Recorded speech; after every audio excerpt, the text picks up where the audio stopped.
एक साडी परंपरेचं सौंदर्य आणि पुण्याची ओळख दोन्ही सांगते. होय, हीच ती नारायणपेठ साडी. सोन्याच्या जरीत विणलेली आणि संस्कृतीच्या धाग्यांनी सजलेली ही साडी म्हणजे महाराष्ट्राच्या अभिमानाची ओळख. असं म्हणतात, पैठणी राणीसाठी पण नारायणपेठ देवळातल्या देवीसाठीच विणली गेली आहे. नमस्कार मैत्रिणींनो, ट्रेंडिंग मराठीमध्ये तुमचं खूप खूप स्वागत आहे. एकेकाळी या साड्या हातमागावर तयार होत होत्या. सोनचळी जरीचा काठ, मंदिराच्या शिखरासारखी बॉर्डर आणि मधोमध रेशीम जरी विणलेली अनोखी चौखडी पॅटर्न. या साड्या प्रामुख्याने रेशीम आणि सुती धाग्याने बनतात. म्हणूनच त्या ना जड ना खूप हलक्या, एकदम कम्फर्ट आणि रॉयल लुकचं परफेक्ट कॉम्बिनेशन. आजच्या ट्रेंडमध्ये नारायणपेठ साड्यांना मॉडर्न टच भेटलाय.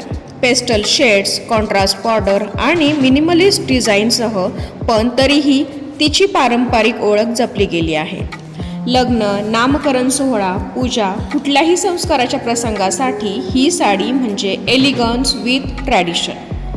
जर तुम्ही अशी साडी शोधत असाल जी दिसायलाही क्लासी आणि नेसायलाही कम्फर्टेबल, तर नारायणपेठ साडीपेक्षा सुंदर पर्यायच उरत नाही. कारण ती फक्त नेसलीच जात नाही, तर ती माणसांच्या मनातही जपली जाते.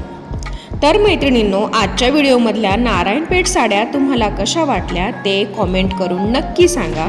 व्हिडिओ आवडला असेल तर नक्कीच लाईक करा, भरभरून शेअर करा आणि हो, ट्रेंडिंग मराठी या यूट्यूब चॅनलला सबस्क्राईब करायला अजिबात विसरू नका. धन्यवाद.